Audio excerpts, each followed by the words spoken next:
Pelaksana Harian Sekretaris Daerah Maluku Suryadi Sabirin, didampingi Kepala Perwakilan Ombudsman RI Provinsi Maluku Hasan Slamet, membuka secara resmi sosialisasi penilaian kepatuhan penyelenggaraan pelayanan publik pada kementerian, lembaga, dan pemerintah daerah se-Maluku, yang ditandai dengan pemukulan tifa, pada Senin, 27 Mei 2024, berpusat di Swiss Bell Hotel Ambon. Atas nama pemerintah daerah Provinsi Maluku, Sabirin dalam sambutannya, menyambut baik kegiatan ini sebagai bentuk kepedulian dan apresiasi kepada Provinsi Maluku, untuk lebih fokus dalam meningkatkan kualitas pelayanan publik, melalui keberlanjutan dan replikasi inovasi pelayanan publik, sekaligus sebagai alat untuk menggerakkan roda pemerintahan menuju pelayanan publik yang lebih baik dan berimbang. Melalui kegiatan ini, Suryadi berharap dapat memberikan semangat bagi OPD maupun instansi vertikal, guna memanfaatkan, memperluas wawasan serta mengimplementasikan dan menerapkan standar pelayanan publik yang baik dan berdampak kepada masyarakat secara luas. Hadir pada kesempatan itu, Kepala Kantor Wilayah Pertanahan Provinsi Maluku, Sektor Pengawasan Internal Kapolda Maluku, Kepala Biro Perencanaan Kapolda Maluku, Kapolresta se-Maluku, Kepala Kantor Pertanahan se-Maluku, Kepala Dinas Komunikasi dan Informatika se-Maluku, Kepala Bagian Organisasi se-Maluku, serta stakeholder terkait.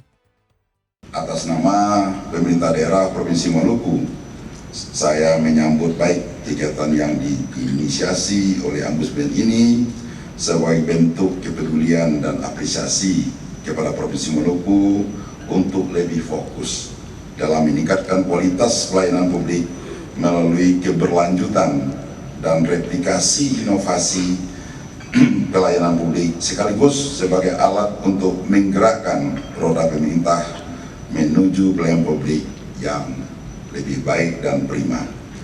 Sehubungan dengan itu, ada beberapa hal yang perlu saya sampaikan. Yang pertama, kita ketahui bahwa adanya standar pelayanan publik. Ada 14 pelayanan dan 4 dimensi yang harus kita cermati dengan baik untuk memacu instansi pemerintah untuk meningkatkan kualitas pelayanan publik di Maluku. Jadi saya sampaikan betul-betul indikatornya adalah 14 tadi itu dari 4 dimensi.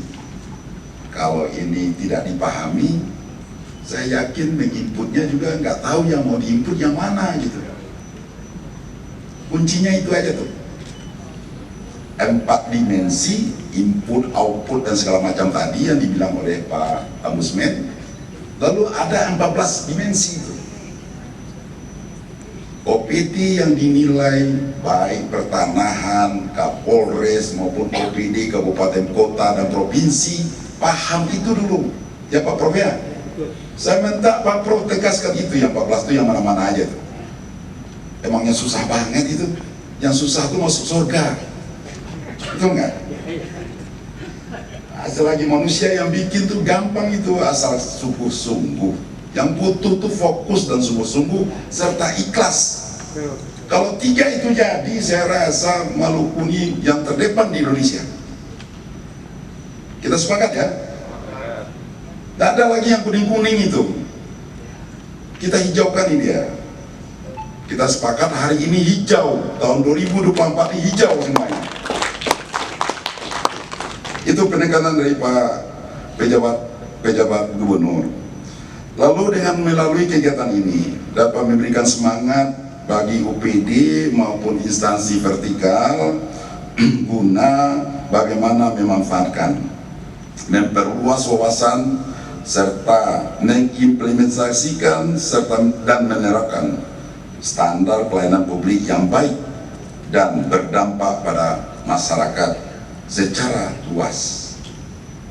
Yang kedua, instansi pemerintah di Maluku dapat terus melakukan pembenahan dan inovasi, apalagi menghadapi berbagai tantangan dalam penyelenggaraan pelayanan publik, mulai dari rumitnya prosedur pelayanan. Kita sederhanakan pelayanan itu. Cara menyederhanakan pelayanan itu adalah dengan memakai digitalisasi dan aplikasi. Makanya tadi Pak Presiden pagi ini memanggil semua gubernur dan instansi kementerian dalam rangka digitalisasi.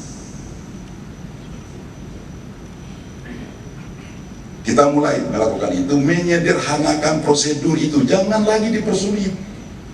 Kalau kita mempersulit, lebih baik kita jadi dosen atau peneliti. Barang gampang kita persulit, tapi kalau kita kerja di birokrasi, barang susah dijadikan mudah dalam rangka pelayanan publik itu.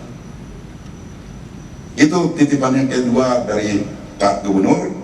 Tentu yang ketiganya adalah untuk mewujudkan pelayanan publik yang prima, diperlukan komitmen yang kuat. Tanpa komitmen kan, selagi berpikir zaman dulu orang tua kita diinjak-injak oleh penjajah, setelah kita jadi pejabat kita injak-injak lagi masyarakat, itu balas dendam namanya. Pak Prof, ya betul begitu, sepakat ya? Jangan ada mindset yang seperti itu, hilangkan mindset itu. Karena tugas kita adalah kita digaji, kita diberikan tunjangan dan melakukan pelayanan yang baik. Untuk itu pelayanan publik tidak mampu berdiri sendiri tanpa dukungan oleh keinginan yang kuat dari kita untuk masing-masing membawa perubahan ke arah yang lebih baik, agar apa yang menjadi harapan masyarakat dalam menjalankan pelayanan kepada mereka dapat terwujud dengan baik.